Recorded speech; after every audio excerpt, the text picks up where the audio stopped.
Garden Basics with Farmer Fred is brought to you by Smart Pots, the original lightweight, long-lasting fabric plant container. It's made in the USA. Visit smartpots.com/Fred for more information and a special discount. That's smartpots.com/Fred. Welcome to the Garden Basics with Farmer Fred podcast. If you're just a beginning gardener or you want good gardening information, well, you've come to the right spot. It's May. It's tomato planting month for most of the nation.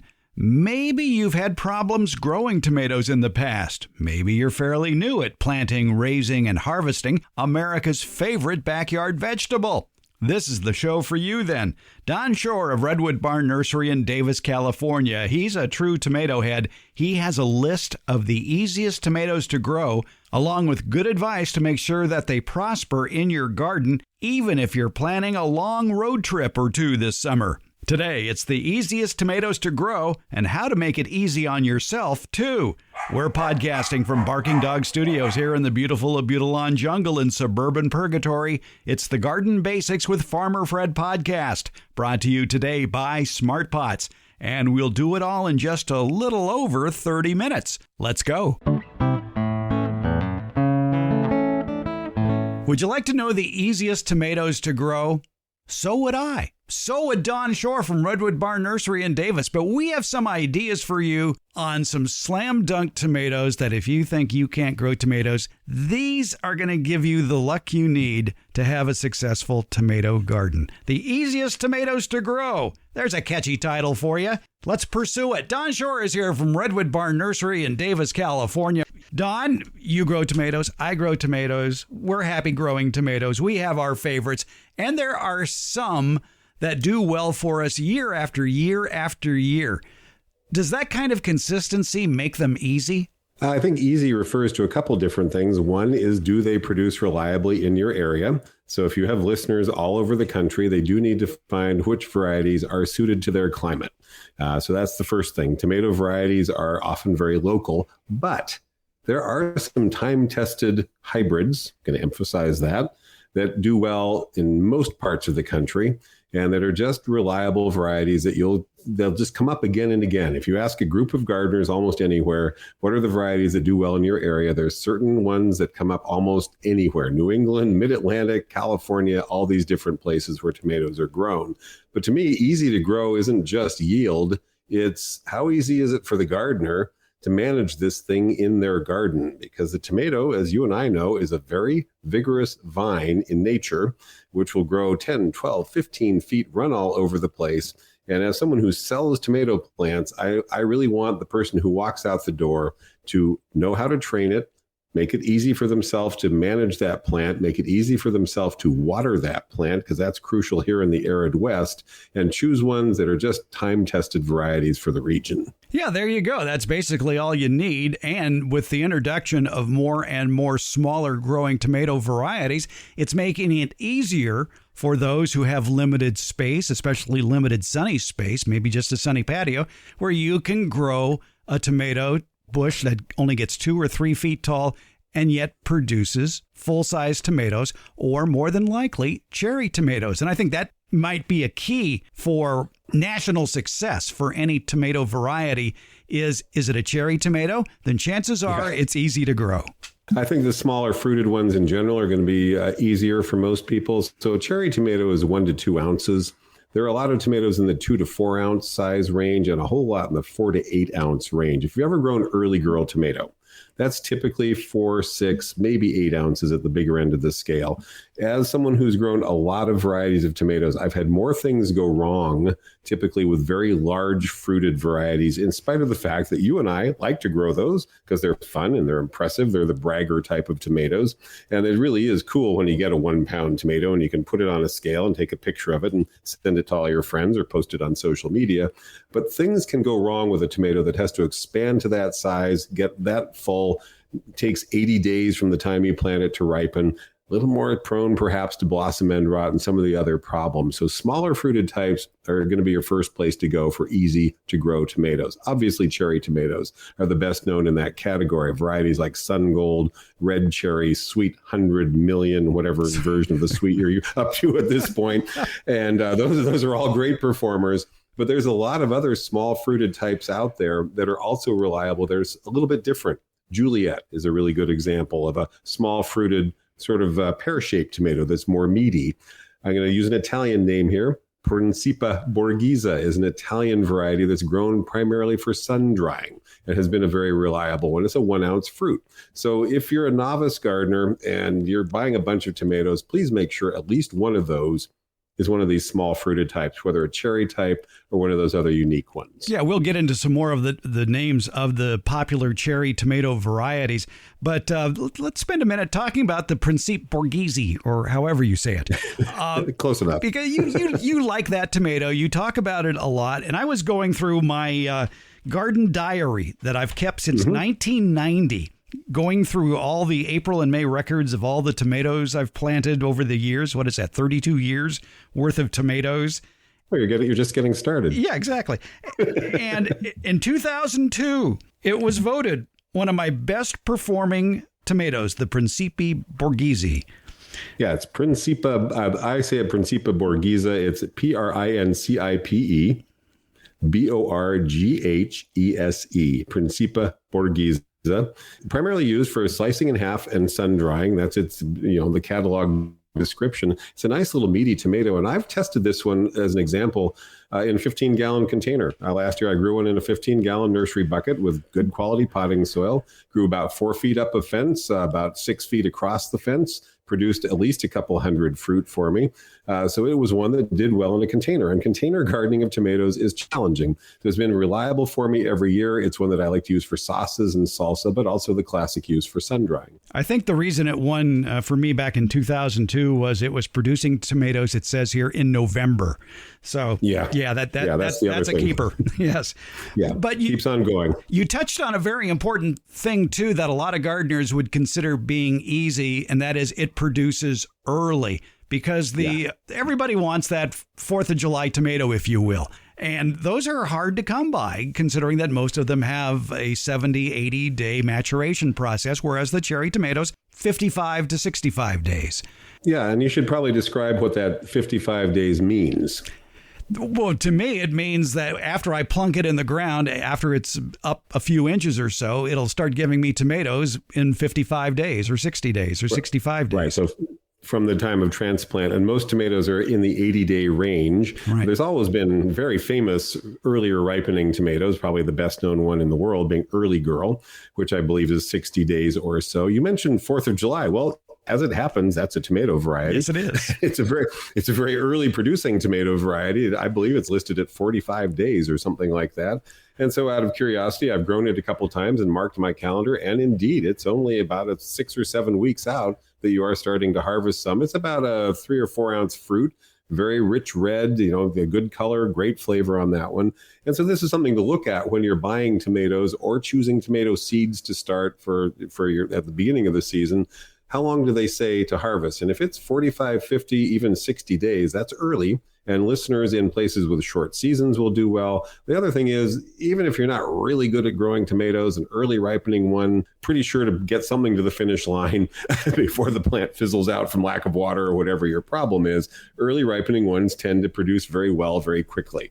And so Early Girl is famous. 4th of July is famous. But wherever you are, there's probably an early variety that's well known. There's varieties grown in Europe or Russia or places where they're way to the north, where they have to get that, they only have that short season. And so there's a lot of cultivars out there. Whenever I ask on a nursery group, what's your best-selling tomato? Invariably, Early Girl is on that list, as are the cherry tomatoes that we've mentioned.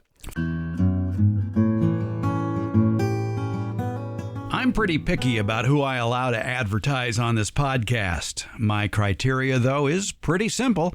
It has to be a product I like, a product I use, and a product I would buy again.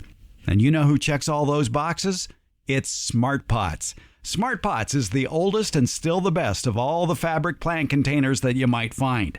Smart Pots are sold around the world, and they're proudly made 100% right here in the USA.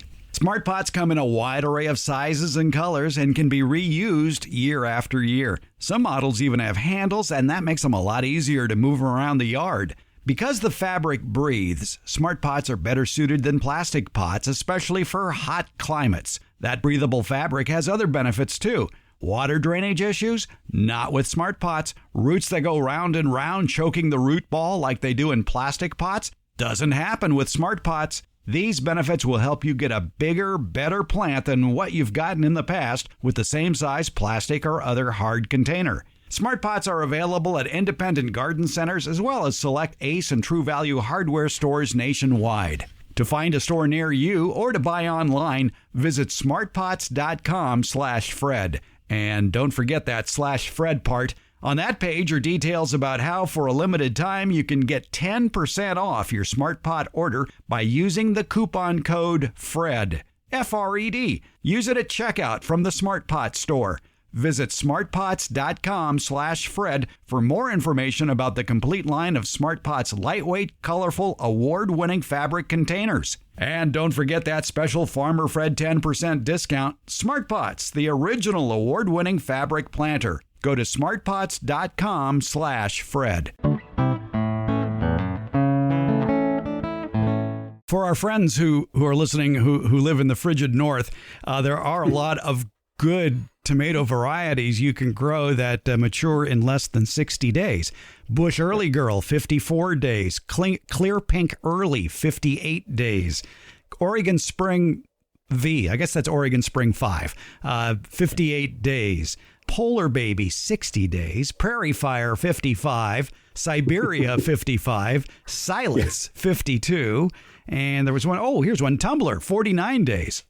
Yeah, and Tumbler is a great container tomato. It's bigger than a cherry tomato, but not by much. And it will, as the name implies, can be planted even in a hanging basket. Not in the Sacramento Valley. We're too hot and dry here. But if you're in a place where hanging baskets are an easy thing for you to grow, you can try some of those. And there's a lot of new ones out there. This is the thing I keep noticing as I look at seed catalogs.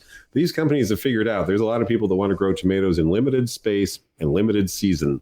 And the early ones and the more cascading or compact growing ones are a really good way to go if that's your goal. I'm going to throw a curveball into this whole thing because I bet some gardeners are thinking, well, yeah, growing from seed's nice, but I said easy. What can I go buy at a nursery that's easy? So that brings up things like Sweet Million, Gardener's Delight, Sweet Gold, Sun Gold. Really, any of those cherry types are going to do well. And actually, Gardener's Delight is one, I'm pretty sure that was an All-America selection.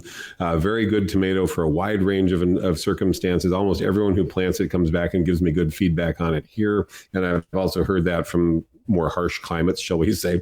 We happen to be podcasting this from one of the best tomato growing regions in the world. We have a season that starts in, let's say, April and goes all the way into November. So we've got 6 whole months that we can grow tomatoes. And it's very common for people here to have varieties ripening well into November. I should mention those early ones also typically keep going. So Early Girl, it may stop when it's extremely hot, but if you keep that plant growing, keep it watered properly, it'll put on a whole nother bunch of flowers as we get into August. Those will set, and it's about 6 to 8 weeks from set to harvest. And so you'll be harvesting those August blossom set fruit in October. And typically that's my big month for harvest here. There are 2 of these cherry tomatoes that I plant every year, Sweet Million and Gardener's Delight. Gardener's Delight I really enjoy because it's slightly bigger than what you may consider a cherry tomato. It's about 1.5 to 2 inches. It's a dark cherry red. It's delightfully sweet. They resist cracking, and they produce throughout the entire growing season. Well, and you mentioned the Sweet Million, which I believe started out as Sweet 100, so now we're up to even higher yield. And that group has, I believe, pretty good disease resistance. The other top seller still, far and away, is Sun Gold. Sun Gold blew away all the competition when it came on the market a couple decades ago, continues to be the number one selling cherry tomato out there, starts yielding 35 or 40 days after you plant it very commonly. It's usually one of the first ones someone posts a picture of. Hey, my first tomato is ripe. Well, it's usually Sun Gold. That's kind of cheating, but it will produce hundreds and hundreds of fruit under well-grown conditions, and at least several dozen even under adverse conditions. And I think that goes for most of these cherry tomato types. I should mention, if you're in a region where Brad Gates Wild Boar Farms tomatoes are sold, his Berries Crazy Cherry, I don't know if you've grown that one, Fred. Yes. It produces huge clusters, enormous amounts of fruit, very sweet, and people are really raving about that one. So that's turning into a regional favorite, and his seed is available now in other areas. So those of you listening outside of the Sacramento Valley could certainly find the seed next winter and get that one going in your own garden as well. Berries Crazy Cherry, I think, will be one of his real legacy tomato varieties. It's an interesting color. It's sort of a pale yellow. Yeah, I call it blonde. Yeah, it's a blonde tomato. Yes, it's not a red ripe tomato. It looks more like a grape. When I brought in bowls of them, the 3 different times people said, "Ooh, this is even better than Sun Gold." So that's high praise. Yes, it is. Now, speaking of gold, there is another cherry tomato that is easy to grow. It's very early and it's an indeterminate, so you're going to get tomatoes throughout the entire growing season. It's Sweet Gold. And I have had great success with Sweet Gold over the years as well. So if you're at the nursery shopping for tomatoes and you're looking for Sun Gold, but you see Sweet Gold, don't bypass Sweet Gold. Pick one up. Plant them both. Yeah, there you go. So you mentioned determinate and indeterminate. And of course, that's jargon that we toss off all the time in the nursery biz. And we find that we do have to explain it to people. I think we should. Okay, so an indeterminate tomato is your typical tomato. It's a vine. Tomato plant is a vine that will continue growing, continue flowering, continue setting fruit under the right temperature conditions, all the way until frost kills it. I mean, tomato plants are not true annuals. They're subtropical plants that, as gardeners in frost-free areas know, will continue to grow and produce even right on into the winter if they can. So these are big plants, and this is one of the parts of making tomato growing easy is how you're going to manage the plant. Stake it, cage it, train it somehow, and plan for that when you buy the plant, not a month later when it's running all over the ground. Plan ahead for this large plant. But if you want to have an easier experience and you're not a full-on avid tomato grower, you just want to try it out perhaps for the first time, look for the determinate types or the dwarf indeterminate types. And let's back up here. Determinate tomatoes tend to grow to a certain size, about 3 to 4 feet typically, flower a whole lot, set a whole lot of fruit, and then they're pretty much done. I'm out here in Yolo County, Solano County, where tomatoes are still one of the number one crops. These are what you see in the field. They grow to a certain size. They only get a couple feet by a couple feet. They flower, they fruit all at once. The machines come through and harvest them. They're done for the season. They do produce typically a lot of fruit all at once. And so if you're into canning, processing, freezing, all that kind of thing, planting determinate tomatoes, if you're limited for space especially, can be a real simple way to get a reasonably good number. Process them all, pull them out, and plant your Brussels sprouts. That's in mid-July, early August. It's time to move on to the other crop. You don't have to worry so much about staking or caging. Ace tomato, which is a classic, large-fruited, very good quality, very sweet tomato, typically grows to about 3 to 4 feet, produces a pretty good crop of 20 to 30 fruit, all at close to 3/4 of a pound, sometimes bigger. And that's generally almost it. I'm not saying they completely stop because they can flower and produce a few more, but they tend to be all at once in the season. And that can be very handy for someone who just doesn't have a giant wire cage or structure to train all these indeterminate vines on. Yeah, I think Ace is a good choice for a large-sized tomato that's easy to grow, but all tomato growing is local. So like you said earlier, Don, wherever you live in the country, check with your local nursery and find out which are the big tomatoes that people are raving about in your area, that you look at these people and you go, you're a gardener and you have success? I'll take one of those plants, please. Yes. Yes. Everybody's got a favorite. And then when you get to limited space, but you want them to continue, you look for this rather more complicated term, the dwarf indeterminate tomatoes. Husky series are well known for this. They continue to grow. They have short internode distances, which simply means they're more compact plants, which means that, those tomato cages that we sell at garden centers that most normal tomatoes would grow out of by the middle of June. You mean the pepper cages you're talking about? Yeah, right. Tomato cages, 32 inches tall. Yeah, no tomato is going to stay in that typically, except for a determinate tomato or one of these dwarf indeterminate tomatoes. This is kind of a new category in some ways.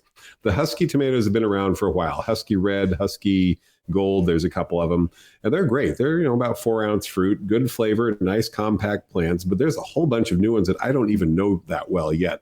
My growers have them, the wholesalers I buy from, and they've got these funny names. I'm growing Little Sicily and Little Napoli this year. Never grown them before. I'll give you a report next year. Supposedly grow to about 3 to 4 feet and continue to flower and produce. So this is the difference. They don't stop like Roma does or Ace does or those canning tomatoes out in the field, but they stay relatively small plants and continue to produce right through the summer into the fall, or even here sometimes almost into winter.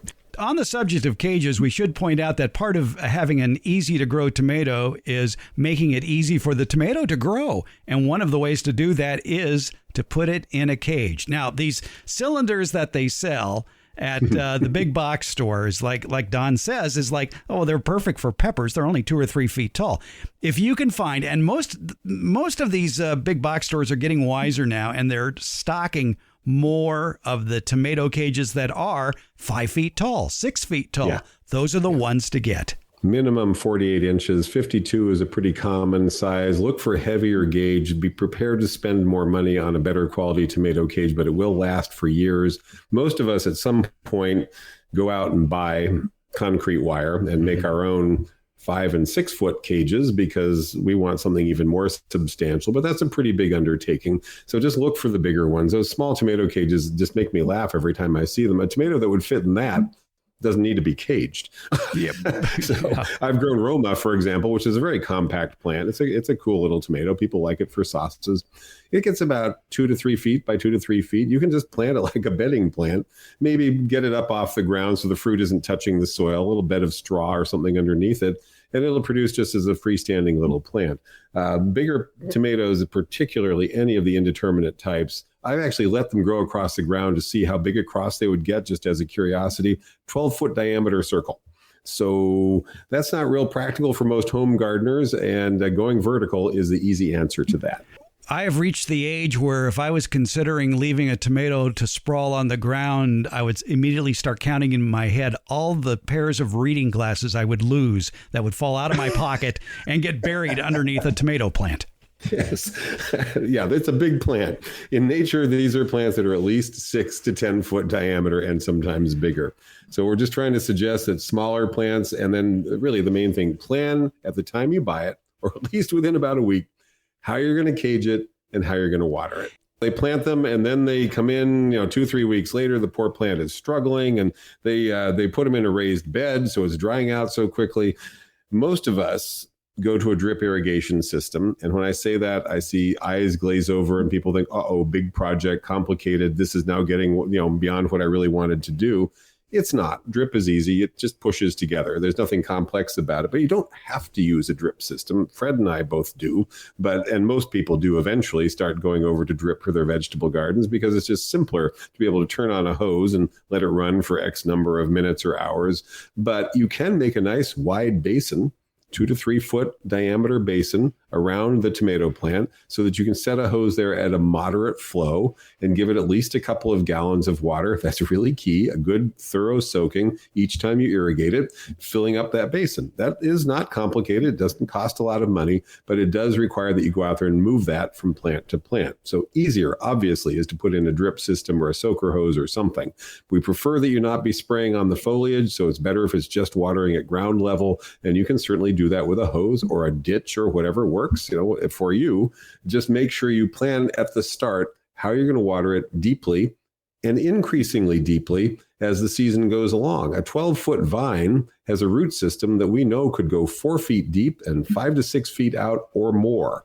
And if you're not watering that root system, you're not going to get the vine and you're not going to get the yield. So most common problem we have here in the valley, where it's completely dry from April through November and sometimes more, is people not watering adequately, not watering deep enough when they do, and having made it so that it's complicated for themselves to try and keep things watered. In other words, having to set a sprinkler, that's not great. Having to move the hose from plant to plant, well, that's okay, but it takes time, so you have to plan for that. Drip irrigation is simpler in the long run and is really pretty easy to install. You do yours yourself. You've never probably paid someone to come in and do a drip system for you. No. People try to hire me. People think it's complicated. It really is something simple that a homeowner can do. And you can even buy kits that are all ready to go. Right. And there are battery-operated water timers that you can hook up to an outdoor faucet, hook up your drip or your soaker hose or your sprinkler or whatever to that, and the water will come on automatically for a set amount of time on the schedule that you set. Twice a week, 3 times a week, whatever. And I think that is one of the big problems, Don, with a lot of new gardeners is they get the burr up their butt in April and May to garden. And then comes July and August and it's too hot to go out there. Or, we're going to France or whatever. And so they kind of lose interest in the garden. At least if you've got an automated watering system, it will keep those plants alive till you get home. Yeah, even avid gardeners would have trouble hand watering their whole garden consistently. And that's the key thing is consistent deep soakings. Tomatoes can take less frequent irrigation as the season goes along. You can water them deeply and infrequently if your soil allows that. And that's really a crucial thing. I'm on an area with great silty loam. I'm not gloating. I'm just happy. I can put a whole week's worth of water on a plant all at once, a good deep soaking. That's all I need to do. But as I've learned as a retailer, if I'm talking to someone and I'm talking about giving a deep soaking and then all of a sudden it clicks, oh, wait, do you have a raised planter? Because if you have a raised planter, you've got Fred's problem, which is the water runs through very quickly and doesn't spread out very much. And so you do need to learn how your soil is going to hold water, how you can apply it effectively. You may have to water more often if you have a raised planter bed. You almost certainly will have to the first year or two when you just bring in that fancy soil that you filled it with. And that's where that drip system is really going to make your life a lot easier. So I really do recommend, it's more of an expense at first, so maybe skip it the first year if you just don't want to spend the money. But I think in the long run, you'll get better results, better yields if you do put in at least a simple soaker system, whether you go to a full-on drip irrigation system or not. When you're looking for a drip irrigation system, look for inline emitters. The emitters are already built into the tube. You can't even see them. So you're not going to be spending half the time putting these outlets into a half-inch tube. They're already built in. It makes it much easier. There's no chance of you weed whacking them off because you can't see them. They're built into the pipe. I've never done that. Turn on the system and see the fountain over there. Yeah, that's right. I mowed those weeds. I will mention one thing about that. There's some great brands out there. They're very well known. They have some different models, and I want you to save the box that you bought them in and put it in your garage so that when I ask you, what's the output of the emitters on that inline tubing, you can answer that because it'll determine how long you run it. Most common is a model that has about a half gallon an hour output. It's actually a little less than that.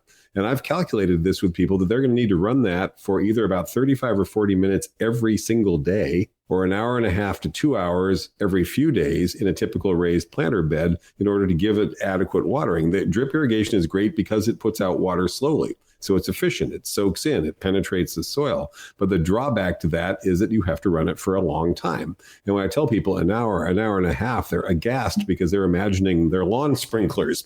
It's a very efficient way to water, but you have to use it correctly. How long, for example, do you run the drip system on your raised planters? I have improved the soil slowly but surely in my raised beds. So it is remaining there for a longer period of time.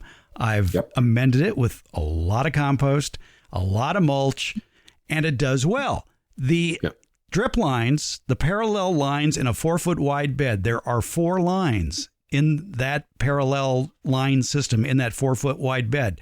So basically they're overlapping by about 3 to 4 inches in that water footprint.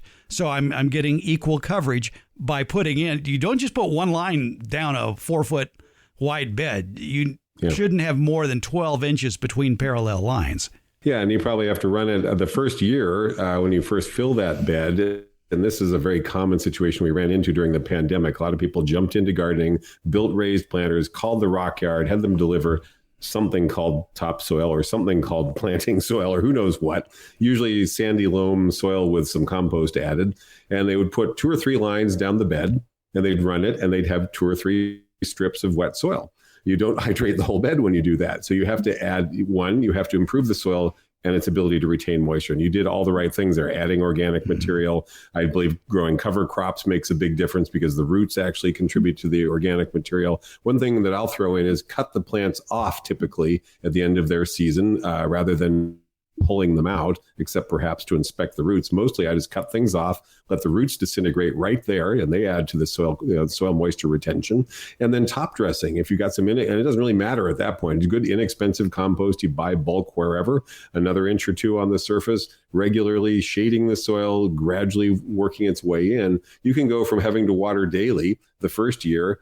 Hey, you notice it holds water better the second year, the third year. So by 2 or 3 years in, you're getting something that's more akin to actual soil. If you don't water deep enough, and I run pictures of this every summer, about mid-July is typically when they start coming in. They're showing me pictures of plants that are getting drought stressed every single day.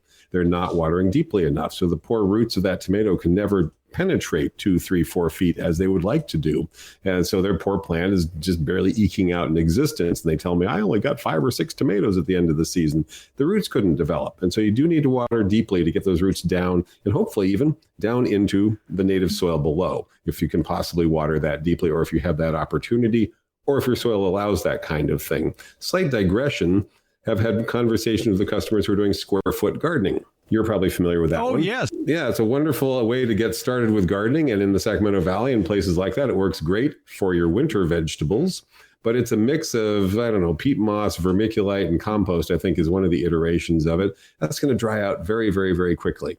And it's only a foot deep. So that's basically growing something in a container, which you can do. I do a lot of that, but I can tell you it's not the easiest way to grow something as big as a tomato plant. Yeah, exactly. By the way, Don, I don't know if you noticed or not, but we're in the 21st century now. And they have this nifty device that I keep in my soil. It's called the Rainpoint Bluetooth Soil Moisture Meter with Indoor Monitor. Basically, it's about a 4 by 5 inch blue rectangle with 3 spikes on it, about 8 inches long. You stick that in the soil. You go back in the house. You look at your indoor monitor. And the indoor monitor tells you how wet is the soil. And it also gives you the soil temperature. So you don't even have to go outside and put down your pants and sit on the soil to see what the temperature is. This device does it for you. And there are many other devices that are Bluetooth enabled, and they can be internet connected as well. And they even have systems that you can hook up to faucet to turn the water on when the soil actually needs the water. So for those who are listening and don't know why your teeth should be blue, you can also just take a trowel after you've irrigated and dig down there and see how far the water penetrated. That's the old school technique. But water moisture meters are really a very handy way to deal with this problem that you have with the raised planters and what you might call the artificial soil mixes. Now, native soil, if you've got good garden soil, that is by far the easiest way to go because you can give a good deep soaking and go several days between waterings. But in any event, to make it easy for yourself, plan ahead for how you're going to water. And I love your idea of a timer because that really can make it simpler just to have the whole thing happening automatically. Obviously, check on the soil moisture, make sure it's working. As I always say when someone's buying drip irrigation stuff, the plant performance is your best guide to whether things are working, not some calculation you did or your engineer friend who told you what the ET rate is and how exactly long it should be running and all that kind of thing. The plant performance and a little inspection of the soil will be your best guide to whether you're watering deeply enough and whether the plant is getting what it needs. The proof is in the tomato. There you go. All right. Well, I think we've exhausted the topic of what are the easiest tomatoes to grow. Don Shor's with Redwood Barn Nursery in Davis, California, redwoodbarn.com. He has a slew of information on a website that looks about as old as farmerfred.com. It's been around for a while. There's a lot of articles there. Yes. Old classic HTML coding. All right. Yes, indeed. And hey, it works. Just like growing cherry tomatoes works. If I would put one more thing out there, for novice gardeners, hybrid tomatoes are going to be reliable. So be sure when you're going out and choosing your varieties, you get at least one or preferably more of the garden hybrids, because they have been bred for yield, performance, and reliability. And the heirloom types, fun as they may be, can be very challenging. And just lots of feedback that I've gotten over the years where that heirloom didn't produce well, or, my Brandywine only gave me 2 fruit, or I tried this variety and it just didn't do well. We know Champion will work. We know Early Girl will work. We know Celebrity will work. And there's a reason that they are that they're so popular. They work in a wide range of conditions. And they also tend to have built-in disease resistance. That's right. Hybrid tomatoes, for the easiest tomatoes to grow, you can't beat them. If you're looking for something strange looking with maybe incredible flavor, try an heirloom or two. Yeah, balance your portfolio. Good financial advice from Don Shor from Redwood Barn Nursery in Davis. Don, love to talk tomatoes with you. Thanks a bunch. Thanks very much.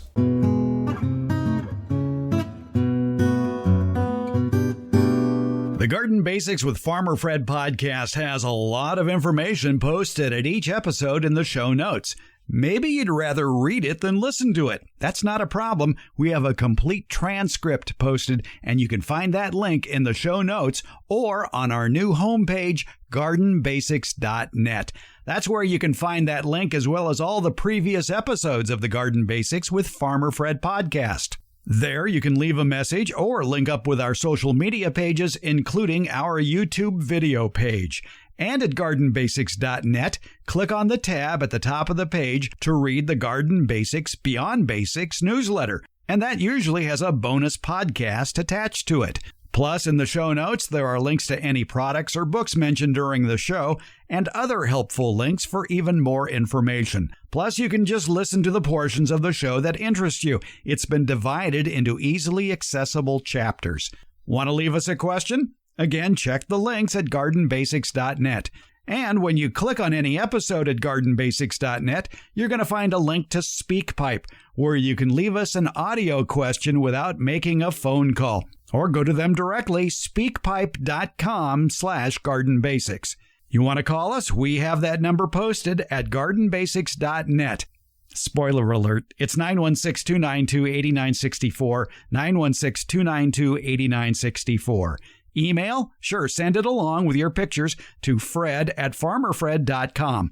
Or again, go to gardenbasics.net to get that link. And if you send us a question, be sure to tell us where you're gardening, because, as I am fond of saying, all gardening is local. Find it all at gardenbasics.net. Garden Basics with Farmer Fred comes out every Tuesday and Friday, and it's brought to you by Smart Pots and Dave Wilson Nursery. Garden Basics, it's available wherever podcasts are handed out. For more information about the podcast, visit our website, gardenbasics.net, and that's where you can find out about the free Garden Basics newsletter, Beyond the Basics. And thank you so much for listening.